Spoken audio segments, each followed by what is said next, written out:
HCN ನ್ಯೂಸ್ಗೆ ಸ್ವಾಗತ. ನಾನು ಪ್ರಿಯಾ. ಈಗ ಹೆಡ್ಲೈನ್ಸ್. ಕಿರುಹುಣಸೆ ಗ್ರಾಮದಲ್ಲಿ ಬೆಳ್ಳಂಬೆಳಗ್ಗೆ ವಾಕಿಂಗ್ ಮಾಡಿದ ಕಾಡಾನೆಗಳು. 2 ದೈತ್ಯಾಕಾರದ ಆನೆಗಳು ಗ್ರಾಮದಲ್ಲಿ ಓಡಾಡುವ ದೃಶ್ಯ ಸ್ಥಳೀಯರ ಮೊಬೈಲ್ನಲ್ಲಿ ಸೆರೆ. ಕಿರುಹುಣಸೆ ಗ್ರಾಮಸ್ಥರಲ್ಲಿ ಆತಂಕ, ಭಯಭೀತರಾಗಿರುವ ಸಾರ್ವಜನಿಕರು. ಹಾಸನ ಜಿಲ್ಲೆಯ ಹಸನ್ಮುಖಿ ಡಿಸಿ ಸತ್ಯಭಾಮ ವರ್ಗಾವಣೆ. ಸಮಗ್ರ ಶಿಕ್ಷಣ ರಾಜ್ಯ ಯೋಜನಾ ನಿರ್ದೇಶಕಿಯಾಗಿ ನೇಮಕ. ನೂತನ ಡಿಸಿಯಾಗಿ ಕೆಎಸ್ ಲತಾಕುಮಾರಿ ನೇಮಕ. ಸಕಲೇಶಪುರ ತಾಲೂಕಿನ ಎತ್ತಿನಹೊಳೆ ಸಮಗ್ರ ಕುಡಿಯುವ ನೀರಿನ ಯೋಜನೆಗಾಗಿ ವಿಶ್ವೇಶ್ವರಯ್ಯ ಜಲ ನಿಗಮಕ್ಕೆ ಐಐಎನ್ ಪ್ಲಾಟಿನಂ 2025 ರಾಷ್ಟ್ರೀಯ ಪ್ರಶಸ್ತಿ.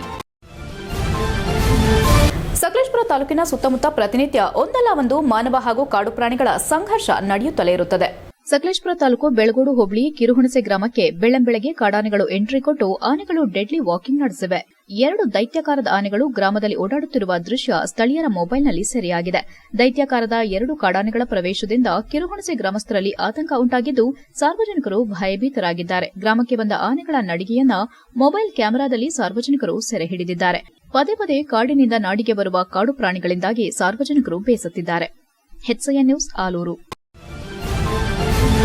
ಹಾಸನ ಜಿಲ್ಲೆಯಲ್ಲಿ ಕಳೆದ 2 ವರ್ಷಗಳಿಂದ ಜಿಲ್ಲಾಧಿಕಾರಿಯಾಗಿ ಉತ್ತಮ ಕೆಲಸ ನಿರ್ವಹಿಸುತ್ತಿದ್ದ ಸಿ ಸತ್ಯಭಾಮ ಅವರನ್ನು ಸರ್ಕಾರ ಜೂನ್ 17ರ ರಾತ್ರಿ ವರ್ಗಾವಣೆ ಮಾಡಿ ಆದೇಶ ಹೊರಡಿಸಿದ್ದು, ಅವರ ಸ್ಥಾನಕ್ಕೆ ಬೆಂಗಳೂರು ಗ್ರಾಮಾಂತರದಲ್ಲಿ ಜಿಲ್ಲಾ ಪಂಚಾಯಿತಿ ಸಿಇಒ ಆಗಿ ಕರ್ತವ್ಯ ನಿರ್ವಹಿಸುತ್ತಿದ್ದ ಕೆಎಸ್ ಲತಾಕುಮಾರಿ ಅವರನ್ನು ನೇಮಕ ಮಾಡಿದೆ. ಹಾಸನ ಜಿಲ್ಲೆಗೆ ಡಿಸಿಯಾಗಿ ಸತ್ಯಭಾಮ ಅವರು ಜಿಲ್ಲೆಗೆ ಬಂದ ದಿನದಿಂದಲೂ ಕೂಡ ಎಲ್ಲಾ ಸಂಘ ಸಂಸ್ಥೆಗಳು ಮತ್ತು ಸಾರ್ವಜನಿಕರೊಂದಿಗೆ ಉತ್ತಮ ಒಡನಾಟ ಹೊಂದಿದ್ದು ಕೆಲಸ ನಿರ್ವಹಿಸಿದ್ದಾರೆ. ಜಿಲ್ಲೆಯ ವಿಶೇಷವಾದ ಹಾಸನಾಂಬ ಜಾತ್ರಾ ಮಹೋತ್ಸವವನ್ನು 2 ಬಾರಿ ಅತ್ಯಂತ ಯಶಸ್ವಿಯಾಗಿ ನಡೆಸಿಕೊಟ್ಟಿದ್ದಲ್ಲದೆ ಸರ್ಕಾರಕ್ಕೆ ಹೆಚ್ಚಿನ ಆದಾಯ ಬರುವ ರೀತಿ ಕೂಡ ಮಾಡಿದ್ದಾರೆ. ಸತ್ಯಭಾಮ ಅವರು ನೇರ ನಡೆನುಡಿಯ ವ್ಯಕ್ತಿತ್ವದ ಜಿಲ್ಲಾಧಿಕಾರಿಯಾಗಿ ಜಿಲ್ಲೆಯಲ್ಲಿ ಹಿಂದೆ ಉತ್ತಮವಾಗಿ ಕರ್ತವ್ಯ ನಿರ್ವಹಿಸಿರುವ ಉತ್ತಮ ಜಿಲ್ಲಾಧಿಕಾರಿಗಳ ಸಾಲಿಗೆ ಇವರು ಕೂಡ ಸೇರಿರುವಂತೆ ಆಗಿದೆ. ಇವರು ಅಧಿಕಾರದಲ್ಲಿ ಇದ್ದಂತಹ ಸಂದರ್ಭದಲ್ಲಿ ಸರ್ಕಾರಿ ಶಾಲೆಗಳ ಅಭಿವೃದ್ಧಿಗೆ ಹೆಚ್ಚಿನ ಆದ್ಯತೆ ನೀಡೋದರ ಜೊತೆಗೆ ಎಸ್ಎಸ್ಎಲ್ಸಿ ಮತ್ತು ಪಿಯುಸಿ ಪರೀಕ್ಷೆಯಲ್ಲಿ ಮಕ್ಕಳು ಉತ್ತೀರ್ಣರಾಗುವ ನಿಟ್ಟಿನಲ್ಲಿ ಸಾಕಷ್ಟು ಶ್ರಮ ವಹಿಸಿ ಸಭೆಗಳ ಮೇಲೆ ಸಭೆಗಳನ್ನು ನಡೆಸಿ ಅಗತ್ಯ ಕ್ರಮ ಕೈಗೊಂಡಿದ್ರು. ಇವರು ಸರ್ಕಾರಿ ಶಾಲೆಗಳ ಅಭಿವೃದ್ಧಿಗೆ ವಿವಿಧ ರೀತಿ ಕೊಡುಗೆಗಳನ್ನು ನೀಡಿದ್ದು, ಹೆಚ್ಚಿನ ಶಾಲೆಗಳಿಗೆ ಪೀಠೋಪಕರಣಗಳನ್ನು ಸಾರ್ವಜನಿಕರಿಂದ ನೀಡಿಸುವಲ್ಲಿ ಹೆಚ್ಚಿನ ಶ್ರಮ ವಹಿಸಿದ್ದಾರೆ. ಸರ್ಕಾರ ಇವರ ಶಿಕ್ಷಣದ ಬಗೆಗಿನ ಉತ್ಸಾಹವನ್ನು ಗಮನಿಸಿ ಸತ್ಯಭಾಮ ಅವರನ್ನ ಸಮಗ್ರ ಶಿಕ್ಷಣ ರಾಜ್ಯ ಯೋಜನಾ ನಿರ್ದೇಶಕಿಯಾಗಿ ವರ್ಗಾವಣೆ ಮಾಡಿದೆ. HCN news Hassan. Aqueduct engineering ತಂತ್ರಜ್ಞಾನದ ಮೂಲಕ ಆರೋಗ್ಯ, ಸುರಕ್ಷತೆ, ಪರಿಸರ ಸ್ನೇಹಿ ಮಾದರಿಯಲ್ಲಿ ಎತ್ತಿನಹೊಳೆ ಸಮಗ್ರ ಕುಡಿಯುವ ನೀರಿನ ಯೋಜನೆ ಜಾರಿ ಮಾಡಿರುವ ಹಿನ್ನೆಲೆ ರಾಜ್ಯ ಜಲ ಸಂಪನ್ಮೂಲ ಇಲಾಖೆ ವ್ಯಾಪ್ತಿಯ ವಿಶ್ವೇಶ್ವರಯ್ಯ ಜಲ ನಿಗಮ ನಿಯಮಿತಕ್ಕೆ 2025ನೇ ಸಾಲಿನ ಪ್ರತಿಷ್ಠಿತ ಐಐಎನ್ ಪ್ಲಾಟಿನಂ ರಾಷ್ಟ್ರೀಯ ಪ್ರಶಸ್ತಿ ಲಭಿಸಿದೆ.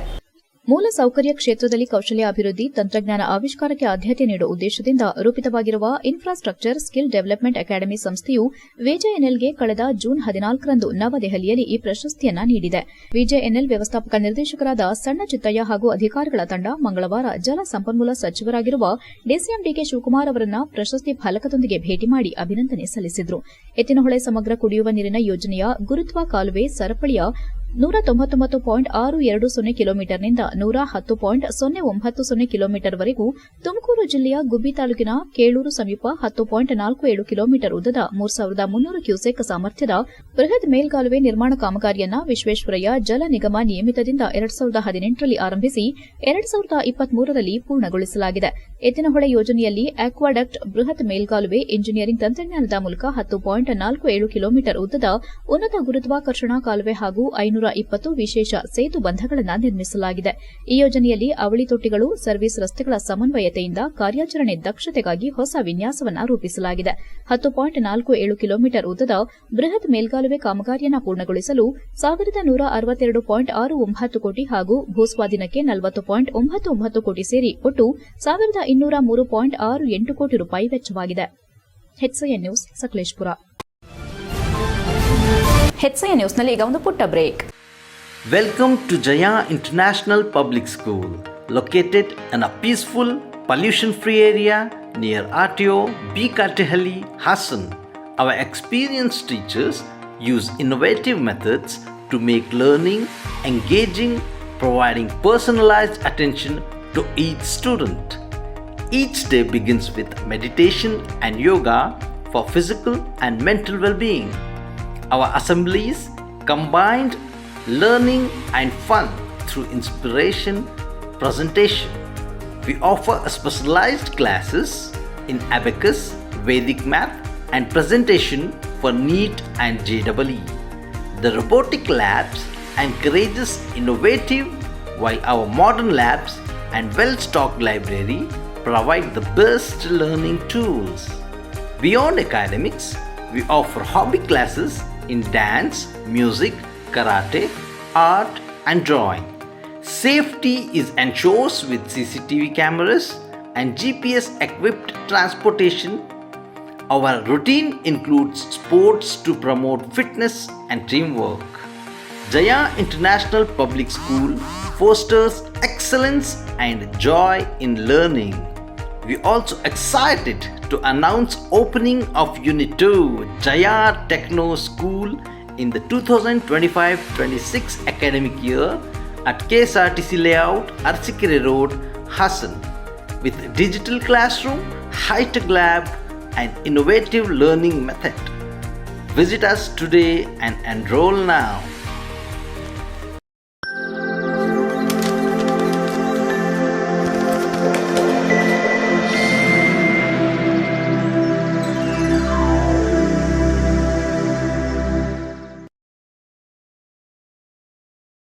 ಬ್ರೇಕ್ನ ನಂತರ HCN ನ್ಯೂಸ್ಗೆ ಸ್ವಾಗತ. ಸಹಕಾರ ಸಚಿವ ಕೆಎನ್ ರಾಜಣ್ಣ ಅವರ 75ನೇ ಜನ್ಮದಿನ ಅಮೃತ ಮಹೋತ್ಸವ ಹಾಗೂ ಅಭಿನಂದನಾ ಗ್ರಂಥ ಬಿಡುಗಡೆ ಕಾರ್ಯಕ್ರಮವು 2025 ಜೂನ್ 21ರಂದು ಶನಿವಾರ ಬೆಳಗ್ಗೆ 11 ಗಂಟೆಗೆ ತುಮಕೂರು ಬಿಎಚ್ ರಸ್ತೆಯ ಕಾಲೇಜು ಜೂನಿಯರ್ ಮೈದಾನದಲ್ಲಿ ಹಮ್ಮಿಕೊಂಡಿರುವುದಾಗಿ ಮಾದಿಗ ದಂಡೋರ ಜಿಲ್ಲಾಧ್ಯಕ್ಷ ಟಿಆರ್ ವಿಜಯಕುಮಾರ್ ತಿಳಿಸಿದರು. ಹಾಸನದಲ್ಲಿ ಮಾತನಾಡಿ ಕಲ್ಪತರುನಾಡು ತುಮಕೂರು ಜಿಲ್ಲೆಯ ರೈತರು ಸೇರಿದಂತೆ ಸಾಮಾಜಿಕ ಸಹಕಾರ ವಲಯದ ಸಮಗ್ರ ಅಭಿವೃದ್ಧಿಗೆ ಬದ್ಧತೆಯಿಂದ ತೊಡಗಿಸಿಕೊಂಡಿರುವ ಜನಪ್ರಿಯ ನಾಯಕ, ಸಹಕಾರ ರಂಗದ ಪ್ರತಿಷ್ಠಿತ ಸಹಕಾರ ರತ್ನ ಪುರಸ್ಕೃತರು, ಕರ್ನಾಟಕ ಸರ್ಕಾರದ ಜನಪ್ರಿಯ ಸಹಕಾರ ಸಚಿವರಾದ ಶ್ರೀ ಕೆಎನ್ ರಾಜಣ್ಣ ಅವರು 75ನೇ ವರ್ಷಕ್ಕೆ ಕಾಲಿರಿಸಿದ್ದಾರೆ. ವಿಧಾನ ಪರಿಷತ್ತಿನ ಸದಸ್ಯರಾಗಿ, ಬೆಳ್ಳಾವಿ ಶಾಸಕರಾಗಿ, ಪ್ರಸ್ತುತ 2ನೇ ಅವಧಿಗೆ ಮಧುಗಿರಿ ವಿಧಾನಸಭಾ ಕ್ಷೇತ್ರದ ಶಾಸಕರೂ ಆಗಿರುವ ಕೆಎನ್ ರಾಜಣ್ಣ ಅವರು ಕರ್ನಾಟಕ ರಾಜ್ಯ ಸಹಕಾರ ಅಪೆಕ್ಸ್ ಬ್ಯಾಂಕಿನ ಅಧ್ಯಕ್ಷರಾಗಿ, ಹಾಲಿ ನಿರ್ದೇಶಕರಾಗಿ ಮತ್ತು ತುಮಕೂರು ಡಿಸಿಸಿ ಬ್ಯಾಂಕಿನಲ್ಲಿ ಕಳೆದ 3 ದಶಕಗಳಿಂದ ಅಧ್ಯಕ್ಷರಾಗಿ ಜಿಲ್ಲೆಯ ರೈತರ ಹಿತೈಷಿಯಾಗಿ ಅತ್ಯುತ್ತಮ ಮಾರ್ಗದರ್ಶನ ನೀಡುತ್ತಿದ್ದಾರೆ ಎಂದರು. ನೇರ ನಡೆನುಡಿಯ ಕೆಎನ್ ರಾಜಣ್ಣ ಅವರು ಪಕ್ಷಾತೀತವಾಗಿ, ಜಾತ್ಯತೀತವಾಗಿ ರೈತರ, ಅಬಲರ, ಶೋಷಿತರ ಹಾಗೂ ಎಲ್ಲಾ ಜಾತಿಯವರಲ್ಲಿರುವ ಬಡವರ ಏಳಿಗೆಗೆ ನಿರಂತರವಾಗಿ ಶ್ರಮಿಸುತ್ತಿರುವ ಓರ್ವ ಸಹಕಾರಿ. ಇಂದಿರಾ ಗಾಂಧಿ, ದೇವರಾಜ್ ಅರಸು, ಬಂಗಾರಪ್ಪ ಮತ್ತು ಪ್ರಚಲಿತ ರಾಜಕಾರಣಿ ಸಿದ್ದರಾಮಯ್ಯ ಇವರುಗಳ ಆದರ್ಶದಂತೆ ಸಮಾಜ ಸೇವೆ ಮತ್ತು ಗುಣಮಟ್ಟದ ವಿದ್ಯಾವಂತರನ್ನ ಮತ್ತು ಸಮಾಜದ ಬಗ್ಗೆ ಕಳಕಳಿಯಿರುವ ಯುವ ನಾಯಕರನ್ನ ಸೃಷ್ಟಿಸುವಲ್ಲಿ ಹೆಚ್ಚು ಶ್ರಮಿಸುತ್ತಿದ್ದಾರೆ. ಅನುಭವಿ ಸಹಕಾರಿ ಮುಖಂಡರಾಗಿ ಪ್ರಸ್ತುತ ಜನಪ್ರಿಯ ಮುಖ್ಯಮಂತ್ರಿ ಸಿದ್ದರಾಮಯ್ಯನವರ ನೇತೃತ್ವದ ಸರ್ಕಾರದಲ್ಲಿ ಸಹಕಾರ ಸಚಿವರಾಗಿ ಇಲಾಖೆಯ ಸಹಕಾರ ಕ್ಷೇತ್ರದ ಬಲವರ್ಧನೆಗೆ ತಮ್ಮ ದೂರದೃಷ್ಟಿ ಚಿಂತನೆಗಳೊಂದಿಗೆ ಹಲವು ಸಾಮಾಜಿಕ, ಆರ್ಥಿಕ ಬೆಳವಣಿಗೆಗೆ ಕಂಕಣಬದ್ಧರಾಗಿದ್ದಾರೆ ಎಂದರು. ಕೆಎನ್ ರಾಜಣ್ಣ ಅವರ ಕಳೆದ 50 ವರ್ಷಗಳ ಸಾಮಾಜಿಕ ಸಹಕಾರ ಕ್ಷೇತ್ರಕ್ಕೆ ನೀಡಿದ ಕೊಡುಗೆಗಳನ್ನು ಗುರುತಿಸಿ ಅವರ ಬದುಕಿನ ಸಾರ್ಥಕತೆಯ 75ನೇ ಜನ್ಮದಿನದ ಅಂಗವಾಗಿ ತುಮಕೂರು ಜಿಲ್ಲೆಯ ಆತ್ಮೀಯ ಗೆಳೆಯರು, ಅಭಿಮಾನಿಗಳು, ಹಿತೈಷಿಗಳು ಕೆಎನ್ ರಾಜಣ್ಣ ಅವರನ್ನ ಸಾರ್ವಜನಿಕವಾಗಿ ಗೌರವಿಸಿ ಅಭಿನಂದಿಸಲು ತೀರ್ಮಾನಿಸಿ ಕೆಎನ್ಆರ್ ಅಭಿನಂದನಾ ಗ್ರಂಥ ಬಿಡುಗಡೆಗೊಳಿಸಲು ಉತ್ಸುಕರಾಗಿದ್ದಾರೆ. ದಿನಾಂಕ 21/6/2025ರಂದು ತುಮಕೂರು ನಗರದ ಬಿಎಚ್ ರಸ್ತೆಯ ಸರ್ಕಾರಿ ಜೂನಿಯರ್ ಕಾಲೇಜು ಮೈದಾನದಲ್ಲಿ ಬೃಹತ್ ಕಾರ್ಯಕ್ರಮ ಏರ್ಪಡಿಸಿದ್ದಾರೆ ಎಂದರು. ಕರ್ನಾಟಕ ಸರ್ಕಾರದ ಸನ್ಮಾನ್ಯ ಮುಖ್ಯಮಂತ್ರಿ ಸಿದ್ದರಾಮಯ್ಯನವರು, ಉಪಮುಖ್ಯಮಂತ್ರಿ ಡಿಕೆ ಶಿವಕುಮಾರ್, ಗೃಹ ಸಚಿವರಾದ ಡಾ ಜಿ ಪರಮೇಶ್ವರ್, ಕೇಂದ್ರ ಸಹಕಾರ ರೈಲ್ವೆ ಮತ್ತು ಜಲಶಕ್ತಿ ಸಚಿವ ವಿ ಸೋಮಣ್ಣ, ಜಿಲ್ಲೆಯ ಹಿರಿಯ ನಾಯಕರು ಸೇರಿದಂತೆ ಸಚಿವರು, ಶಾಸಕರು, ಸಹಕಾರಿ ಮುಖಂಡರು, ಗಣ್ಯರು ಈ ಕಾರ್ಯಕ್ರಮದಲ್ಲಿ ಭಾಗವಹಿಸಲಿದ್ದಾರೆ. ದಿನಾಂಕ 21/6/2025ರಂದು ಏರ್ಪಡಿಸಿರುವ ಕೆಎನ್ಆರ್ ಅಭಿನಂದನಾ ಗ್ರಂಥ ಬಿಡುಗಡೆ ಸಮಾರಂಭಕ್ಕೆ ಅಧಿಕ ಸಂಖ್ಯೆಯಲ್ಲಿ ಭಾಗವಹಿಸಿ ಕಾರ್ಯಕ್ರಮವನ್ನು ಯಶಸ್ವಿಗೊಳಿಸಲು ಕೋರಿ ಸವಿನಯದ ಪ್ರೀತಿಪೂರ್ವಕ ಆತ್ಮೀಯ ಆಮಂತ್ರಣ ನೀಡುತ್ತಿದ್ದೇವೆ. ಬನ್ನಿ ಕಾರ್ಯಕ್ರಮವನ್ನು ಯಶಸ್ವಿಗೊಳಿಸಿ ಎಂದು ಮನವಿ ಮಾಡಿದರು. ಪತ್ರಿಕಾಗೋಷ್ಠಿಯಲ್ಲಿ ಅಹಿಂದ ಚಳುವಳಿ ಜಂಟಿ ರಾಜ್ಯ ಸಂಚಾಲಕ ಜಗದೀಶ್ ಚೌಡಳ್ಳಿ, ಜೈಭೀಮ್ ಬ್ರಿಗೇಡ್ ಜಿಲ್ಲಾಧ್ಯಕ್ಷ ರಾಜೇಶ್, ವಾಲ್ಮೀಕಿ ಸಂಘದ ಜಿಲ್ಲಾಧ್ಯಕ್ಷ ಎನ್ವೈ ಶ್ರೀನಿವಾಸ್, ವಾಲ್ಮೀಕಿ ಸಮಾಜದ ನಾಯಕ ಶಿವಪ್ಪ ನಾಯಕ್ ಇತರರು ಉಪಸ್ಥಿತರಿದ್ದರು. HCN news Hassan. ಇವತ್ತೇನು ಡಾಕ್ಟರ್ ಕೆಎನ್ ರಾಜಣ್ಣರವರು ಮಾನ್ಯ ಜಿಲ್ಲಾ ಉಸ್ತುವಾರಿ ಮಂತ್ರಿಗಳು ಮತ್ತು ಸಹಕಾರ ಸಚಿವರು, ಕರ್ನಾಟಕ ಸರ್ಕಾರ ಇವರ ಹುಟ್ಟುಹಬ್ಬದ 75ನೇ ವರ್ಷದ ಹುಟ್ಟುಹಬ್ಬದ ಮತ್ತು ಅಮೃತ ಮಹೋತ್ಸವದ ಅಂಗವಾಗಿ ತುಮಕೂರಿನಲ್ಲಿ ದಿನಾಂಕ 21ನೇ ತಾರೀಕು ತಾರೀಕಿನಲ್ಲಿ ಶನಿವಾರ ನಡೀತಿರ್ತಕ್ಕಂಥ ಆ ಒಂದು ಕಾರ್ಯಕ್ರಮದಲ್ಲಿ ಜಿಲ್ಲೆಯ ಇಡೀ ರಾಜ್ಯದ ಮತ್ತು ರಾಜಣ್ಣನವರ ಅಭಿಮಾನಿ ಬಳಗದವರು ತುಮಕೂರಿನಲ್ಲಿ ಸಹಕಾರ ಕ್ಷೇತ್ರದಲ್ಲಿ ತನ್ನದೇ ಛಾಪನ್ನು ಮೂಡಿಸಿರ್ತಕ್ಕಂಥ, ಜೊತೆಯಲ್ಲಿ ಅಪೆಕ್ಸ್ ಬ್ಯಾಂಕ್ನ ಅಧ್ಯಕ್ಷರಾಗಿ ಹಲವಾರು ಜನಪರ ಸೇವೆಗಳನ್ನು ಮಾಡಿರ್ತಕ್ಕಂಥ, 3 ದಶಕಗಳ ಕಾಲ ತುಮಕೂರು ಮಲೆನಾಡು ಭಾಗವಾದ ಅರೆಹಳ್ಳಿ ಹಾಗೂ ಸುತ್ತಮುತ್ತಲಿನ ಪ್ರದೇಶದಲ್ಲಿ ಕಳೆದ 2 ದಿನಗಳಿಂದ ಮುಂಗಾರು ಚುರುಕುಗೊಂಡಿದ್ದು ಕಳೆದ ರಾತ್ರಿ ಸುರಿದ ಧಾರಾಕಾರ ಮಳೆಗೆ ಸರ್ಕಾರಿ ಶಾಲೆಯ ಕಾಂಪೌಂಡ್ ಕುಸಿದು ಬಿದ್ದ ಘಟನೆ ವರದಿಯಾಗಿದೆ. ಅರೆಹಳ್ಳಿ ಪಟ್ಟಣದ ಸರ್ಕಾರಿ ಹಿರಿಯ ಪ್ರಾಥಮಿಕ ಶಾಲೆಯ ಪರಿಮಿತಿಯ ಸುತ್ತಲೂ ಸುಮಾರು 10 ವರ್ಷಗಳ ಹಿಂದೆ ನಿರ್ಮಿಸಲಾಗಿದ್ದ ಕಾಂಪೌಂಡ್ನ ಒಂದು ಬದಿಯ ಉದ್ದಗಲಕ್ಕೂ ತಡರಾತ್ರಿ ಸುರಿದ ಧಾರಾಕಾರ ಮಳೆಗೆ ಕುಸಿದು ಬಿದ್ದಿದೆ. ಇದರಿಂದ ಪಕ್ಕದಲ್ಲೇ ನೂತನವಾಗಿ ನಿರ್ಮಿಸಲಾದ ರೈತ ಸಂಪರ್ಕ ಕೇಂದ್ರದ ಸಿಮೆಂಟ್ ಇಂಟರ್ಲಾಕ್ಗಳು ಸಹ ಸಾಕಷ್ಟು ಹಾನಿಯಾಗಿದೆ. ಶಿಥಿಲವಾಗಿ ಬಿದ್ದ ಕಾಂಪೌಂಡ್ ಮಳೆ ಗಾಳಿ ಬಿರುಗಾಳಿಯಿಂದ ಗೋಡೆಯ ಸಾಮರ್ಥ್ಯ ಕಡಿಮೆಯಾಗಿದ್ದಲ್ಲದೆ ಕೆಲವೊಮ್ಮೆ ಕಾಂಪೌಂಡ್ ಗೋಡೆಗಳನ್ನು ನಿರ್ಮಿಸುವಾಗ ಸರಿಯಾದ ಗುಣಮಟ್ಟದ ವಸ್ತುಗಳನ್ನು ಬಳಸದೇ ಇರೋದು ಅಥವಾ ಸೂಕ್ತ ಎಂಜಿನಿಯರಿಂಗ್ ಮಾನದಂಡಗಳನ್ನು ಪಾಲಿಸದೇ ಇರೋದು ಇದಕ್ಕೆ ಕಾರಣವಾಗಿರಬಹುದು. ಮಣ್ಣು ಸಡಿಲವಾಗಿದ್ದಾಗ ಅಥವಾ ಅಡಿಪಾಯವನ್ನು ಸರಿಯಾಗಿ ವಿನ್ಯಾಸಗೊಳಿಸದಿದ್ದಾಗ ಭಾರೀ ಮಳೆಯಿಂದಾಗಿ ದೊಡ್ಡ ಕುಸಿತಕ್ಕೆ ಕಾರಣವಾಗಿದೆ. ಈ ಕುಸಿತದ ಬಗ್ಗೆ ರೈತ ಸಂಪರ್ಕ ಕೇಂದ್ರದ ಸಂಬಂಧಪಟ್ಟ ಹಿರಿಯ ಅಧಿಕಾರಿಗಳು ಹಾಗೂ ಶಾಲೆಯ ಮುಖ್ಯೋಪಾಧ್ಯಾಯರು ಮತ್ತು ಶಾಲಾ ಆಡಳಿತ ಮಂಡಳಿಯವರು ಇದರ ಬಗ್ಗೆ ಗಂಭೀರವಾಗಿ ಪರಿಗಣಿಸಿ ವಿದ್ಯಾರ್ಥಿಗಳ ಸುರಕ್ಷತೆಗೆ ಕ್ರಮ ಕೈಗೊಳ್ಳಬೇಕೆಂದು ಸ್ಥಳೀಯರು ಆಗ್ರಹಿಸಿದ್ದಾರೆ. ಕ್ಷೇತ್ರ ಶಿಕ್ಷಣಾಧಿಕಾರಿ ರಾಜೇಗೌಡ ಮಾತನಾಡಿ, ಅರೆಹಳ್ಳಿ ಸರ್ಕಾರಿ ಶಾಲೆಯ ಕಾಂಪೌಂಡ್ ಕುಸಿದ ವಿಚಾರ ನಮ್ಮ ಗಮನಕ್ಕೆ ಬಂದಿದ್ದು ಇದು ಕೃಷಿ ಇಲಾಖೆ ರೈತ ಸಂಪರ್ಕಕ್ಕೆ ಸೇರಿದ್ದಾಗಿದ್ದು ಇದಕ್ಕೆ ಅವರಿಗೆ ತಿಳಿಸಿ ಮೇಲ್ಭಾಗದಲ್ಲಿ ಪೈಪ್ ನೀರು ಕಾಂಪೌಂಡ್ಗೆ ಬೀಳುತ್ತಿದ್ದರಿಂದ ಈ ರೀತಿಯಾಗಿರಬಹುದು. ಅಲ್ಲದೆ ಅದನ್ನು ಬೇರೆಡೆ ತಿರುಗಿಸಲು ಹೇಳಿದ್ದು ಹಾಗೂ ಕಾಂಪೌಂಡ್ ಅನ್ನು ಹೊಸದಾಗಿ ಕಟ್ಟಿ ರೆಡಿ ಮಾಡಿಸಿಕೊಡಿ, ಮತ್ತೆ ಇನ್ನು ಮುಂದೆ ಹೀಗಾಗದಂತೆ ಜಾಗೃತಿ ವಹಿಸಬೇಕೆಂದು ಎಚ್ಚರಿಕೆ ನೀಡಿದರು. HCN news Belur. HCN ನ್ಯೂಸ್ನಲ್ಲಿ ಈಗ ಒಂದು ಪುಟ್ಟ ಬ್ರೇಕ್.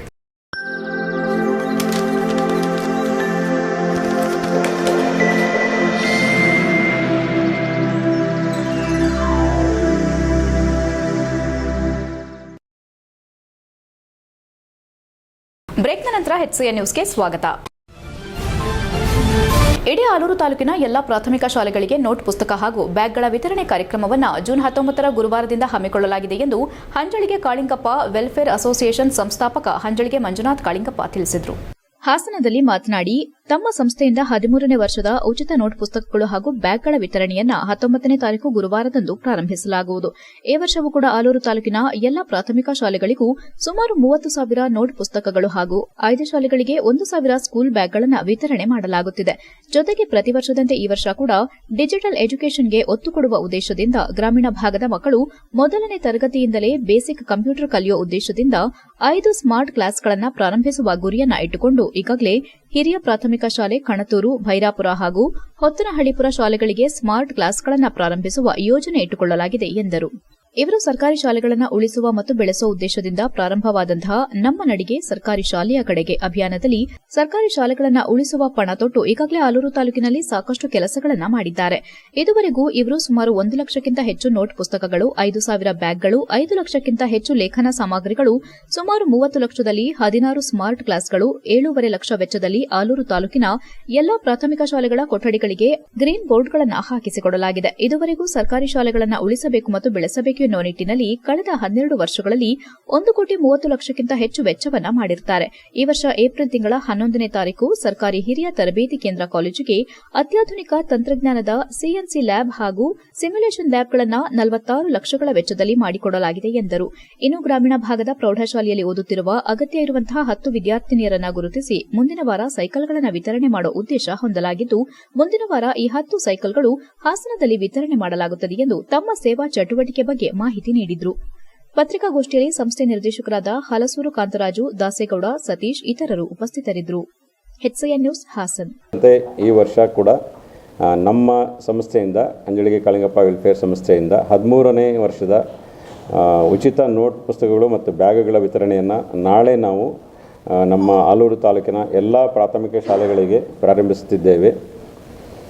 ಸುಮಾರು ಆಲೂರು ತಾಲೂಕಿನಲ್ಲಿ 136 ಪ್ರಾಥಮಿಕ ಶಾಲೆಗಳು, ಜೊತೆಗೆ ನಾನು ಓದಿದಂತಹ KPS ಹೈಸ್ಕೂಲು, ಅದರ ಜೊತೆಗೆ ಹಾಸನ ತಾಲೂಕಿನಲ್ಲಿ 3 ಪ್ರಾಥಮಿಕ ಶಾಲೆಗಳು ಮತ್ತು ಬೇರೆ ಬೇರೆ ಜಿಲ್ಲೆಗಳ ಕೆಲವು ಆಯ್ದ ಶಾಲೆಗಳಿಗೆ ಒಟ್ಟು 165 ಶಾಲೆಗಳನ್ನು ನಾವು ಈ ಸಾರಿ ಗುರಿಯಾಗಿಟ್ಟುಕೊಂಡು ಸುಮಾರು 30,000 ನೋಟ್ ಪುಸ್ತಕಗಳು, ಅದರ ಜೊತೆಗೆ 1,000 ಸ್ಕೂಲ್ ಬ್ಯಾಗ್ಗಳು ವಿತರಣೆ ಮಾಡ್ತಾಯಿದ್ವಿ.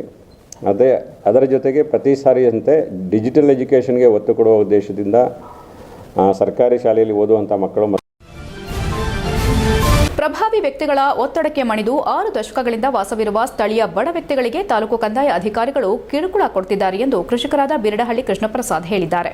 ಸಕಲೇಶಪುರ ತಾಲೂಕಿನ ಕಸಬಾ ಹೋಬಳಿ ಕಡಬನಹಳ್ಳಿ ಗ್ರಾಮದ ಸರ್ವೆ ನಂಬರ್ 14ರಲ್ಲಿರುವ 8 ಗುಂಟೆ ಸರ್ಕಾರಿ ಜಮೀನಿನಲ್ಲಿ ಸುಮಾರು 60 ವರ್ಷಗಳಿಂದ ಮನೆ, ದನದ ಕೊಟ್ಟಿಗೆ, ಒಕ್ಕಣೆ ಕಣ, ಹುಲ್ಲುಕೊಡವೆ, ಅಡಿಕೆ, ಬಾಳೆ, ತರಕಾರಿ ಗಿಡಗಳನ್ನು ಬೆಳೆದುಕೊಂಡು ಚಂದ್ರೇಗೌಡ ಎಂಬುವವರು ಕೂಲಿ ಮಾಡಿಕೊಂಡು ಜೀವನ ನಡೆಸುತ್ತಿದ್ದಾರೆ. ಈ ಜಾಗದಲ್ಲಿ 94 ಸಿ ಅಡಿಯಲ್ಲಿ 2.5 ಗುಂಟೆ ಮನೆ ಜಾಗ ಮಂಜೂರಾಗಿದ್ದು, ಉಳಿದ ಜಾಗ ಮಂಜೂರಾತಿಗೆ ಫಾರಂ 53 ಮತ್ತು 57ರಲ್ಲಿ ಅರ್ಜಿ ಸಲ್ಲಿಸಿದ್ದು ಹಾಗೂ ಗುತ್ತಿಗೆ ಆಧಾರದ ಮೇಲೆ ಭೂಮಿ ಪಡೆಯಲು ಅರ್ಜಿ ದಾಖಲೆ ಸಲ್ಲಿಸಿ ಇಷ್ಟೆಲ್ಲ ಅನುಭವದಲ್ಲಿದ್ದರೂ ಸಹ ಕಳೆದ 1 ವರ್ಷದಿಂದ ಪಕ್ಕದ ಸರ್ವೆ ನಂಬರ್ನಲ್ಲಿ 1 ಎಕರೆ ತರಿ ಜಮೀನು ಕೊಂಡಿರುವ ಆಲೂರು ತಾಲೂಕಿನ ಕಟ್ಟೆಗದ್ದೆ ನಾಗರಾಜ್ ಎಂಬ ವ್ಯಕ್ತಿ ಚಂದ್ರೇಗೌಡ ಅನುಭವದ ಜಾಗದಲ್ಲಿ ಹೊಸದಾಗಿ ರಸ್ತೆ ನಿರ್ಮಾಣ ಮಾಡಲು ಜೆಸಿಬಿ ಯಂತ್ರ ಬಾಡಿಗೆ ಜನ ಕರೆದುಕೊಂಡು ಬಂದು ದಬ್ಬಾಳಿಕೆ ಮಾಡಿ ಹುಲ್ಲು, ಕೊಣಬೆ ಮತ್ತು ಕೊಟ್ಟಿಗೆಯನ್ನು ನಾಶ ಮಾಡಿರೋದು ಬಡ ವ್ಯಕ್ತಿ ಮೇಲೆ ದೌರ್ಜನ್ಯವಾಗಿದೆ ಎಂದು ಬುಧವಾರ ತಾಲೂಕು ಕಾರ್ಯನಿರತ ಪತ್ರಕರ್ತರ ಸಂಘದ ಕಚೇರಿಯಲ್ಲಿ ನಡೆದ ಮಾಧ್ಯಮಗೋಷ್ಠಿಯಲ್ಲಿ ರೈತ ಬಿರಡಹಳ್ಳಿ ಕೃಷ್ಣಪ್ರಸಾದ್ ಹೇಳಿದರು. ನಂತರ ಮಾತನಾಡಿದ ಮನೆಯ ಮಾಲೀಕ ಚಂದ್ರೇಗೌಡ, ಹೊಸದಾಗಿ 1 ಎಕರೆ ತರಿ ಜಮೀನು ಖರೀದಿ ಮಾಡಿರುವ ಪ್ರಭಾವಿ ವ್ಯಕ್ತಿ ಮಾನ್ಯ ಜಿಲ್ಲಾಧಿಕಾರಿ ಅವರಿಗೆ ಪದೇ ಪದೇ ದೂರು ನೀಡಿ ತಾಲೂಕು ಅಧಿಕಾರಿಗಳು ನಾವು ಬೆಳೆದ ಗಿಡಗಳನ್ನು ಕತ್ತರಿಸಿ ಹಾಕಿರುತ್ತಾರೆ. ಅಲ್ಲಿ ಮೂಲತಃ ಯಾರಿಗೂ ಯಾವುದೇ ರಸ್ತೆ ಇರೋದಿಲ್ಲ ಎಂದರೂ ಕೂಡ ಉಪವಿಭಾಗಾಧಿಕಾರಿ ಅವರು ಇಬ್ಬರನ್ನ ಕರೆದು ಮಾತನಾಡಿ ನಾಗರಾಜ್ ಅವರಿಗೆ ಕೃಷಿ ಚಟುವಟಿಕೆ ಮಾಡಲು ಟ್ರ್ಯಾಕ್ಟರ್, ಎತ್ತಿನ ಗಾಡಿ ತಿರುಗಾಡಲು ಅವಕಾಶ ನೀಡಬೇಕು, ತೊಂದರೆ ಕೊಡಬಾರದೆಂದು ನನ್ನ ಮತ್ತು ಮಗ ರವೀಂದ್ರ ಬಳಿ ಪತ್ರ ಬರೆಸಿಕೊಂಡಿರುತ್ತಾರೆ. ನಾವು ಕೂಡ ಒಪ್ಪಿರುತ್ತೇವೆ. ಆದರೂ ಸಾಲದೆಂಬಂತೆ ಕಟ್ಟೆಗದ್ದೆ ನಾಗರಾಜ್ ರೈತ ಸಂಘಟನೆಯವರೊಂದಿಗೆ ಹೋಗಿ ಪುನಃ ಜಿಲ್ಲಾಧಿಕಾರಿ ಅವರಿಗೆ ದೂರು ನೀಡಿ ಮಾಧ್ಯಮದಲ್ಲಿ ಸುಳ್ಳು ಹೇಳಿಕೆ ನೀಡಿ ಅವರನ್ನ ದಾರಿ ತಪ್ಪಿಸುವ ಕೆಲಸ ಮಾಡಿದ್ದಾರೆ. ಅದಲ್ಲದೆ ಅಧಿಕಾರಿಗಳು ನಾವು ನಿರ್ಮಿಸಿರುವಂತಹ ದನದ ಕೊಟ್ಟಿಗೆ, ಹುಲ್ಲು ಕೊಡವೆಯನ್ನ ಕೆಡವಲು ಬಂದಿರುತ್ತಾರೆ. ನಮಗೆ ಈ 8 ಗುಂಟೆ ಜಾಗ ಬಿಟ್ಟು ಬೇರೆಲ್ಲೂ 1 ಇಂಚು ಜಾಗವಿರೋದಿಲ್ಲ. ಈ ಭಾಗದ ಗ್ರಾಮ ಲೆಕ್ಕಿಗ ಸಿದ್ದಲಿಂಗೇಶ್ ಎಂಬುವರು ಹಣದಾಸೆಗೆ ಕಟ್ಟೆಗದ್ದೆ ನಾಗರಾಜ್ ಅವರೊಂದಿಗೆ ಶಾಮೀಲಾಗಿ ನಮ್ಮ ಕುಟುಂಬಕ್ಕೆ ಮಾನಸಿಕವಾಗಿ ತೊಂದರೆ ಕೊಡೋದಲ್ಲದೆ ಒಕ್ಕಲೆಬೆಸಿ ನಿರ್ಗತಿಕರನ್ನಾಗಿ ಮಾಡುವ ಹುನ್ನಾರ ನಡೆಸಿರುತ್ತಾರೆ. ಕೂಡಲೇ ನಮಗೆ ತೊಂದರೆ ಕೊಡೋದನ್ನ ನಿಲ್ಲಿಸದಿದ್ರೆ ನಮ್ಮ ಕುಟುಂಬದ ಎಲ್ಲಾ ಸದಸ್ಯರು ಜಿಲ್ಲಾಧಿಕಾರಿಗಳ ಕಚೇರಿ ಮುಂದೆ ವಿಷ ಕುಡಿದು ಪ್ರಾಣ ಬಿಡ್ತೇವೆ. ನಮ್ಮ ಆತ್ಮಹತ್ಯೆಗೆ ನೇರವಾಗಿ ಅಧಿಕಾರಿಗಳೇ ಹೊಣೆಗಾರರಾಗ್ತಾರೆ. ನಮಗೆ ಯಾರು ಕೂಡ ಸಹಾಯಕ್ಕೆ ಮುಂದೆ ಬರ್ತಿಲ್ಲ. ಸಕಲೇಶಪುರ ತಾಲೂಕಿನ ವಿವಿಧ ಸಂಘಟನೆಗಳ ಮುಖಂಡರು ನಮ್ಮ ಪರವಾಗಿ ನೆರವಿಗೆ ಬರಬೇಕು. ಸತ್ಯಾಸತ್ಯತೆಯನ್ನ ತಿಳಿದು ನ್ಯಾಯ ದೊರಕಿಸಿಕೊಡಬೇಕೆಂದು ಈ ಮೂಲಕ ಮನವಿ ಮಾಡಿಕೊಳ್ತೇವೆ. ಕಟ್ಟೆಗದ್ದೆ ನಾಗರಾಜ್ ಅಲ್ಲದೆ ಇನ್ನೂ 10 ರೈತರು ಅಲ್ಲೇ ಪಕ್ಕದಲ್ಲಿ ಹಲವಾರು ವರ್ಷಗಳಿಂದ ಜಮೀನು ಸಾಗುವಳಿ ಮಾಡಿಕೊಂಡು ಭತ್ತ ಬೆಳೆಯುತ್ತಿದ್ದಾರೆ. ಅವರೆಲ್ಲರೂ ಹೊಂದಾಣಿಕೆಯಿಂದ ರಸ್ತೆ ನಿರ್ಮಿಸಿಕೊಂಡು ಸಾಗಣೆ ಮಾಡುತ್ತಿದ್ದಾರೆ. ಪರ್ಯಾಯ ರಸ್ತೆ ಇದ್ರೂ ಸಹ ಲೇಔಟ್ ಮಾಡುವ ದುರುದ್ದೇಶದಿಂದ ಒಕ್ಕಲೆಬ್ಬಿಸುವ ಹುನ್ನಾರವನ್ನ ಕಟ್ಟೆಗದ್ದೆ ನಾಗರಾಜ್ ನಡೆಸುತ್ತಿರುವುದಾಗಿ ಅವರ ಆಪ್ತರ ಮೂಲಕ ಮಾಹಿತಿ ಇರುತ್ತದೆ.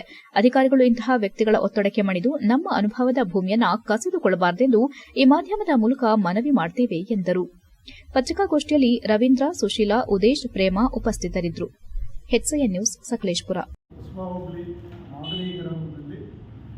ಹಿಂದೆಯಿಂದ ನಾವು ಸುಮಾರು ಜನ ರೈತರು ಕೃಷಿ ಭೂಮಿಯನ್ನು ಭತ್ತ ಮತ್ತು ಇದರಲ್ಲಿ ಬೆಳ್ಕೊಂಡು ಬರ್ತಾ ಇದ್ವಿ. ಇದುವರೆಗೂ ಯಾವ ಥರದ ತೊಂದರೆ, ತಾಪತ್ರೆ ಆಗಲಿ, ರೋಡಿನ ಸಮಸ್ಯೆ ಆಗಲಿ ಇರಲಿಲ್ಲ. ಈಗ ಒಬ್ಬರು ಯುವ ಪ್ರತಿನಿಧಿಯಾಗಿ ಹೊರಟಿದ್ದಾರೆ. ಅವರು ಕಟ್ಟೆಗದ್ದೆ ನಾಗರಾಜ್ ಎಂಬುವರು ಬಂದು 2 ಜನ ಮಧ್ಯದಲ್ಲಿ 1 ಎಕರೆ ಜಮೀನನ್ನು ಕೊಂಡ್ಕೊಂಡು ಅವರು ಸ್ವಲ್ಪ ಇದು ರಿಯಲ್ ಎಸ್ಟೇಟ್ ಮತ್ತು ಸ್ವಲ್ಪ ರಾಜಕೀಯಕ್ಕೆ ಈಗ ಇಳಿತಿದ್ದಾರೆ. ಯುವ ಪ್ರತಿನಿಧಿ ಆಗಲು ಹೊರಟಿದ್ದಾರೆ. ಅದಕ್ಕೋಸ್ಕರ ಇವನು ಎಲ್ಲ ಅಧಿಕಾರಿಗಳಿಗೂ ಯಾರ್ಯಾರಿಗೂ ದಿಕ್ಕು ತೋರಿಸಿ ಅದ್ಯಾವುದೋ ಒಂದು ಫೋಟೋ ಹೊಡ್ಕೊಂಡ್ಬಿಟ್ಟಿದ್ದಾನೆ, ಅದನ್ನೇ ಎಲ್ಲರಿಗೂ ತೋರಿಸೋದು ರೋಡು ಹಿಂಗಿದೆ, ಹಂಗಿದೆ, ಹಿಂಗಿದೆ ಅಂತ. ಆರೈ ಸಮೇತ ಅವರು ಪ್ರಾಮಾಣಿಕವಾಗಿ ಯಾವುದೇ ತಪ್ಪು ಇಲ್ಲದೆಯ ಅವರು ಮಾಹಿತಿಯನ್ನು ಯಾರಿಗೂ ಸಮೇತ ಕೊಟ್ಟಿಲ್ಲ. ಯಾಕೆಂದರೆ ಅವ್ರಿಗೆ ಗೊತ್ತು, ಸತ್ಯಾಂಶ ಆಗುತ್ತೆ. AC ಮೇಡಮಿಗೂ ಗೊತ್ತು ರೋಡು ಇದೆ ಅಂತ ಅನ್ನೋದು ಚೆನ್ನಾಗಿ ಗೊತ್ತಿದೆ ಅವರಿಗೆ, ಆಯಿತಾ. ಇವರು AC ಮೇಡಮು ಸಮೇತ ಈ DC ಮೇಡಮಿಗೆ ಕರೆಕ್ಟಾಗಿ ಅವರು ಎಕ್ಸ್ಪ್ಲೈನ್ ಮಾಡಬೇಕು, ಅವರು ಮಾಡಿಲ್ಲ. ಅವರು ಅದಕ್ಕೆ ಅಲ್ಲಿಂದ ನಮಗೆ ಫೋನ್ ಕರೆಗಳು ಬರ್ತವೆ, ಅವ್ರ ಫೋನ್ ಕರೆಗಳು ಬರ್ತವೆ ಅಂತ DC ಮೇಡಮಿಂದ ಇವರು AC ಮೇಡಮಿಗೆ ಬರುತ್ತೆ. AC ಮೇಡಮ್ ನನಗೆ ಡ್ಯೂಟಿ ಕೆಲಸ ಮಾಡ್ತಾ ಇರ್ತೀವಿ, ನಾವು ಸಣ್ಣ ರೈತರ ಕುಟುಂಬದಿಂದ ಬಂದಿರೋದು ಅಂತ ಇವರು AC ಮೇಡಮ್ ಹೇಳ್ತಾರೆ ನಿಮ್ಗೆ ಕೊಡ್ಕೆ ಎಲ್ಲ ತೆಗಿಬೇಕು ಅಂತ. ಕೊಡ್ಕೆ ಏನಕ್ಕೆ ತೆಗಿಬೇಕು ಬೇಕಲ್ಲ, ಅವನು ಒಬ್ಬನಿಗೋಸ್ಕರ ರೋಡ್ ಮಾಡೋಕ್ಕೆ ಉಂಟಾ, ಪ್ರಾವಿಷನ್ ಉಂಟಾ? ನೋಡಿ ಸರ್, ನಾವು ಹೋಗೋದು ಕೂಲಿ ಬೆಳಗ್ಗೆ 2.5 ಗುಂಟೆ ಜಾಗ ಇದೆ. ಅದ್ರಾಗ ಬಂದ ಒಂದು ರೋಡ್ ಬೇಕು ಅಂತ ಕೂತಾನೆ. ನಮಗೆ ಕಣ ಬೇಕಾದ್ರಾಗೆ ಕೊಟ್ಟಿಗೆ ಬೇಕು, ಇರೋದೊಂದು ಮನೆ. ಅವ್ನು ಅದ್ರೊಳಗೆ ಒಂದು ರೋಡ್ ನಾವು ಇದ್ದೋದಾಗ ಒಂದು ಪಟ್ಟಿಗೆ ಗಿಟ್ಟಿಗೆಲ್ಲ ಹೆಜ್ನುಕ್ಕಿ ಸೌದೆ ಗುಲ್ಕೊಡ್ಬೇಕು ದನ ತಿನ್ನ ಅಂತ ಮೇವು ಅದೆಲ್ಲ ಹೆಜ್ನುಕ್ಕಿಬಿಟ್ಟು ಅವನು ರೋಡ್ ಮಾಡ್ಕೊಂಡು ನಮ್ಮ ಇದ್ದೋದಾಗ ಕೂಲಿ ಬರೋದು ಅವನು ಯಾರು ಕಟ್ಟೆಗದ್ದೆ ನಾಗರಾಜ. ನಾನು ಅದಕ್ಕೆ ಅವನು ಅವನಿಗೆ ರಾಮೇನ್ ಈ ಥರ ಮಾಡಿ ಬೇರೆ ಕಡೆ ದಾರಿಯಿಂದ ನಾವು ರೈತರಾಗಿ ದಾರಿ ಬಿಟ್ಕೊಡ್ತೀವಿ. ನಿನ್ನೆ ಹೇಳಿದಾನೆ ಏನಂತ ಗೊತ್ತಾ, ಟಾಗಟಿಗೆ ಅಡ್ಡಮಾಗಿದ್ದರು ಗದ್ದೆ ಬಿಡಕ್ಬಿಟ್ಟಿಲ್ಲ ಗೌಡ್ರು ಅಂತ ಎಲ್ಲರ ಕಡೆ ಸಾಕೆ ಬಂದಾನೆ. ಚಂದ್ರಮ್ಮ ಹೊಸಪಟ್ಟಿಗೆ ಈಸ್ಪಟ್ಟಿಗೆಲ್ಲ ಇವನೊಬ್ಬ ರೈತಾಗಿ ಆ ಥರ ಹೇಳ್ತಾರೆ. ಯಾರು ಹೇಳ್ತಾರೆ ಸ್ವಾಮಿ? ಅವನಿಗೆ ಏನು ತೊಂದರೆ ಮಾಡಿದ್ವಿ ನಾವು? ಇವ್ರು ಅವ್ನು ನೋಡಿ 4 ಎಕರೆ ಗದ್ದೆ ಮ್ಯಾಲಿದೆ. ಇವರು 2 ಎಕರೆ ಇಲ್ಲಿದ್ದಾವೆ, ಇವ್ನು ಮಧ್ಯೆ 1 ಎಕರೆ ತಗೊಂಡಾನೆ, 1 ಎಕರೆ ಗದ್ದೆ ಮಧ್ಯೆ ತಗೊಂಡ್ರೆ ನೀವು ಆ ಗದ್ದೆಗೆ ರೋಡ್ ನನಗೆ ಇಲ್ಲಿ ಬೇಕು ಅಂದರೆ ಇವರೆಲ್ಲ ಇಲ್ಲಿ ಬರ್ತಾರೆ, ಇವರೆಲ್ಲಿ ಬರ್ತಾರೆ. HCN ನ್ಯೂಸ್ನಲ್ಲಿ ಈಗ ಒಂದು ಪುಟ್ಟ ಬ್ರೇಕ್. ಹಾಸನದಲ್ಲಿ 28 ವರ್ಷಗಳಿಂದ ಜನತೆಗೆ ಅತ್ಯುತ್ತಮವಾದ ವೈದ್ಯಕೀಯ ಸೇವೆಯನ್ನು ನೀಡುತ್ತಿರುವ ಹೇಮಾವತಿ ಮಲ್ಟಿಸ್ಪೆಷಾಲಿಟಿ ಹಾಸ್ಪಿಟಲ್ ಹಾಸನ. ನಮ್ಮಲ್ಲಿ ದಿನದ 24 ಗಂಟೆಯೂ ಆಕ್ಸಿಡೆಂಟಲ್ ಇಂಜುರೀಸ್ ಮತ್ತು ಎಮರ್ಜೆನ್ಸಿ ಸರ್ವಿಸ್ಗಳನ್ನು ಹೊಂದಿದೆ. ಹೇಮಾವತಿ ಆಸ್ಪತ್ರೆಯ ಡಾಕ್ಟರ್ ನಿಖಿಲ್ ಆರ್ ಭಟ್ ರವರು MS ಆರ್ಥೋಪೆಡಿಕ್ನಲ್ಲಿ ಚಿನ್ನದ ಪದಕ ಪಡೆದು ಸಿಂಗಾಪುರ್ ಜನರಲ್ ಹಾಸ್ಪಿಟಲ್ನಲ್ಲಿ ಫೆಲೋಶಿಪ್ ಇನ್ ಜಾಯಿಂಟ್ ರಿಪ್ಲೇಸ್ಮೆಂಟ್ ಸರ್ಜರಿಯ ಪದವಿ ಪಡೆದು ಸೇವೆಯನ್ನ ಸಲ್ಲಿಸಿರುತ್ತಾರೆ.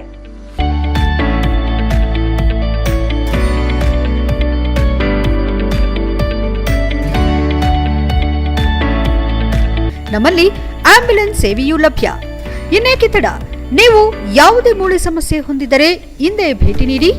ಹೇಮಾವತಿ ಮಲ್ಟಿಸ್ಪೆಷಾಲಿಟಿ ಹಾಸ್ಪಿಟಲ್, ಉತ್ತರ ಬಡಾವಣೆ, ಹಾಸನ. ಬ್ರೇಕ್ನ ನಂತರ HCN ನ್ಯೂಸ್ಗೆ ಸ್ವಾಗತ. ಸ್ಥಳಕ್ಕೆ ಜಿಲ್ಲಾ ಆರೋಗ್ಯಾಧಿಕಾರಿಗಳು ಬಂದು ಹೆತ್ತೂರಿನ ಪ್ರಾಥಮಿಕ ಆರೋಗ್ಯ ಕೇಂದ್ರಕ್ಕೆ ಶಾಶ್ವತ ಆಂಬ್ಯುಲೆನ್ಸ್ ವ್ಯವಸ್ಥೆಯನ್ನು ಮಾಡಿಕೊಡಬೇಕಾಗಿ ಕರ್ನಾಟಕ ರಕ್ಷಣಾ ವೇದಿಕೆ ಸಕಲೇಶಪುರ ಘಟಕದವರಿಂದ ಬೃಹತ್ ಮಟ್ಟದ ಪ್ರತಿಭಟನೆ ನಡೆಸಲಾಯಿತು. ಸಕಲೇಶಪುರ ತಾಲೂಕಿನ ಹೆತ್ತೂರು ಪ್ರಾಥಮಿಕ ಆರೋಗ್ಯ ಕೇಂದ್ರದಲ್ಲಿ ಸುಮಾರು 1 ತಿಂಗಳಿನಿಂದ ಆಂಬ್ಯುಲೆನ್ಸ್ 108 ವಾಹನವನ್ನು ಬೇರೆ ಬೇರೆ ಕಾರಣ ಒಡ್ಡಿ ಬೇರೆ ಕಡೆಗೆ ಸ್ಥಳಾಂತರಿಸಲಾಗಿದೆ. ಇದರಿಂದ ಈ ಭಾಗದ ಸಾರ್ವಜನಿಕರಿಗೆ ತೊಂದರೆಯಾಗಿದೆ. ಈ ಭಾಗಕ್ಕೆ ಶಾಶ್ವತವಾದ ಆಂಬ್ಯುಲೆನ್ಸ್ ವ್ಯವಸ್ಥೆ ಬೇಕು, ಅದನ್ನ ಮಾಡಿಕೊಡಬೇಕು. ಈ ಸಮಸ್ಯೆ ಬಗ್ಗೆ ಸ್ಥಳಕ್ಕೆ ಜಿಲ್ಲಾ ಆರೋಗ್ಯಾಧಿಕಾರಿಗಳು ಬಂದು ಸಮಸ್ಯೆಯನ್ನ ಶಾಶ್ವತವಾಗಿ ಬಗೆಹರಿಸುವ ನಿಟ್ಟಿನಲ್ಲಿ ಭರವಸೆ ಕೊಡುವವರೆಗೂ ಪ್ರತಿಭಟನೆ ಬಿಡುವುದಿಲ್ಲ ಎಂದು ತಾಲೂಕು ಕರವೇ ಅಧ್ಯಕ್ಷ ಗಗನ್ ಹಾಡ್ಲಹಳ್ಳಿ ಹೇಳಿದರು. ಈ ಸಂದರ್ಭದಲ್ಲಿ ತಾಲೂಕು ಕರವೇ ಉಪಾಧ್ಯಕ್ಷ ಮಧು, ಸಕಲೇಶಪುರ ಆಲೂರು ಉಸ್ತುವಾರಿ ರಘುಪಾಳ್ಯ ಸೇರಿದಂತೆ ಹೆಚ್ಚಿನ ಸಂಖ್ಯೆಯ ಕಾರ್ಯಕರ್ತರು ಹಾಜರಿದ್ದರು. HCN news, Sakleshpur. ಎತ್ತೂರು ಹೋಬಳಿ ಘಟಕದ ಒಂದು ಘಟಕದ ವತಿಯಿಂದ ಈ ಒಂದು ಗಡಿ ಭಾಗದ ಹೋಬಳಿ ಜಿಲ್ಲಾ ಕೇಂದ್ರಕ್ಕೆ ಒಂದು 60ರಿಂದ 70 ಕಿಲೋಮೀಟರ್ ಅಂತರ ಇರತಕ್ಕಂಥ ಎತ್ತೂರು ಹೋಬಳಿ ಕೇಂದ್ರದಲ್ಲಿ ಒಂದು ತುರ್ತು ವಾಹನ 108 ಏನು ವಾಹನ ಇದೆ. ಇದು ಸುಮಾರು 3-4 ವರ್ಷಗಳಿಂದ ಕೆಲವು ದಿನಗಳಲ್ಲಿ ಒಂದು ಸೇವೆಗಿರುತ್ತೆ, ಮತ್ತೆ ಕೆಲವು ದಿನಗಳಲ್ಲಿ ತಾಲೂಕು ಕೇಂದ್ರಕ್ಕೆ ತೆಗೆದುಕೊಂಡು ಹೋಗಿರ್ತಾರೆ. ನಿನ್ನೆ ಒಂದು ಅಚಾನಕ್ಕಾಗಿ ಒಂದು ರೋಗಿ ತುರ್ತು ಸೇವೆ ದೊರೆಯದೇ ಸಾವನ್ನಪ್ಪಿದ್ದಾರೆ. ಆ ಒಂದು ಸಾವನ್ನಪ್ಪಿದ ಸುದ್ದಿ ಕೇಳಿ ನಮ್ಮ ಕರ್ನಾಟಕ ರಕ್ಷಣೆಗೆ ತಾಲೂಕಾಧ್ಯಕ್ಷರಾದಂಥ ಗಗನ್ ಅವರ ನೇತೃತ್ವದಲ್ಲಿ ಇವತ್ತಿಡೀ ಸಕಲೇಶಪುರ ತಾಲೂಕು ಘಟಕದ ವತಿಯಿಂದ ಇನ್ನೊಂದು ಬೇಲೂರು ತಾಲೂಕು ಅರೇಹಳ್ಳಿ ಹೋಬಳಿ ವ್ಯಾಪ್ತಿ ಪ್ರದೇಶದಲ್ಲಿ ಧಾರಾಕಾರವಾಗಿ ಮಳೆಯಾಗುತ್ತಿದ್ದು ಜನಜೀವನ ಅಸ್ತವ್ಯಸ್ತಗೊಂಡಿದೆ. ಅರೇಹಳ್ಳಿ ಹಾಗೂ ದೋಲನಮನೆ ರಸ್ತೆಯಲ್ಲಿರುವ ಚೆಕ್ ಡ್ಯಾಂ ತುಂಬಿ ಹರಿಯುತ್ತಿದೆ. ಹಸಿರು ಗುಡ್ಡದ ಬಳಿ ಮರ ಬಿದ್ದು ಸಂಚಾರ ಅಸ್ತವ್ಯಸ್ತಗೊಂಡಿತ್ತು. ವಿದ್ಯುತ್ ತಂತಿ ಮೇಲೆ ಮರ ಬಿದ್ದಿದ್ದರಿಂದ ವಿದ್ಯುತ್ ಸಂಪರ್ಕದಲ್ಲಿ ವ್ಯತ್ಯಯ ಉಂಟಾಗಿದೆ. ಹಗಲು ವೇಳೆ ಕಡಿಮೆ ಇದ್ದ ಮಳೆ ರಾತ್ರಿ ವೇಳೆ ಧಾರಾಕಾರವಾಗಿ ಸುರಿಯುತ್ತಿದೆ. ಜೋರು ಗಾಳಿ ಬೀಸುತ್ತಿರುವುದರಿಂದ ಕೂಲಿ ಕಾರ್ಮಿಕರು ಕಾಫಿ ತೋಟಗಳಿಗೆ ತೆರಳಲು ಭಯ ಪಡುತ್ತಿದ್ದಾರೆ. ಅರೇಹಳ್ಳಿ, ನಾರ್ವೆ, ಮಲಸಾವರ, ಬಿಟ್ಟೇಶ್ವರ, ನಲ್ಕೆ, ಕಣಗುಪ್ಪೆ, ಅನುಘಟ್ಟ ಗ್ರಾಮಗಳಲ್ಲಿ ವ್ಯಾಪಕ ಮಳೆಯಾಗುತ್ತಿದೆ. ಮುಖಂಡರು, ಗ್ರಾಮಸ್ಥರು ರಸ್ತೆಗೆ ಬಿದ್ದಿರುವ ಮರಗಳನ್ನು ತೆರವುಗೊಳಿಸಲು ಶ್ರಮ ಪಡುತ್ತಿದ್ದಾರೆ. ಈ ವೇಳೆ ಕಾಂಗ್ರೆಸ್ ಕಿಸಾನ್ ಖೇತ್ ರಾಜ್ಯ ಸಂಚಾಲಕ ತುಳಸಿದಾಸ್ ಹಾಗೂ ಇನ್ನಿತರರು ಉಪಸ್ಥಿತರಿದ್ದರು. HCN news, Belur. ಕೊನೆಯಲ್ಲಿ ಮತ್ತೊಮ್ಮೆ ಮುಖ್ಯಾಂಶಗಳು. ಕಿರುಹುಣಸೆ ಗ್ರಾಮದಲ್ಲಿ ಬೆಳ್ಳಂಬೆಳಗ್ಗೆ ವಾಕಿಂಗ್ ಮಾಡಿದ ಕಾಡಾನೆಗಳು, 2 ದೈತ್ಯಾಕಾರದ ಆನೆಗಳು ಗ್ರಾಮದಲ್ಲಿ ಓಡಾಡುವ ದೃಶ್ಯ ಸ್ಥಳೀಯರ ಮೊಬೈಲ್ನಲ್ಲಿ ಸೆರೆ. ಕಿರುಹುಣಸೆ ಗ್ರಾಮಸ್ಥರಲ್ಲಿ ಆತಂಕ, ಭಯಭೀತರಾಗಿರುವ ಸಾರ್ವಜನಿಕರು. ಹಾಸನ ಜಿಲ್ಲೆಯ ಹಸನ್ಮುಖಿ ಡಿಸಿ ಸತ್ಯಭಾಮ ವರ್ಗಾವಣೆ, ಸಮಗ್ರ ಶಿಕ್ಷಣ ರಾಜ್ಯ ಯೋಜನಾ ನಿರ್ದೇಶಕಿಯಾಗಿ ನೇಮಕ, ನೂತನ ಡಿಸಿಯಾಗಿ KS ಲತಾಕುಮಾರಿ ನೇಮಕ. ಸಕಲೇಶಪುರ ತಾಲೂಕಿನ ಎತ್ತಿನಹೊಳೆ ಸಮಗ್ರ ಕುಡಿಯುವ ನೀರಿನ ಯೋಜನೆಗಾಗಿ ವಿಶ್ವೇಶ್ವರಯ್ಯ ಜಲ ನಿಗಮಕ್ಕೆ IIN ಪ್ಲಾಟಿನಂ 2025 ರಾಷ್ಟ್ರೀಯ ಪ್ರಶಸ್ತಿ. ಇಷ್ಟೊತ್ತು ನೀವು ನೋಡಿದ್ದು ಹಾಸನದ ಸುದ್ದಿ ಅಂದ್ರೆ HCN ನ್ಯೂಸ್.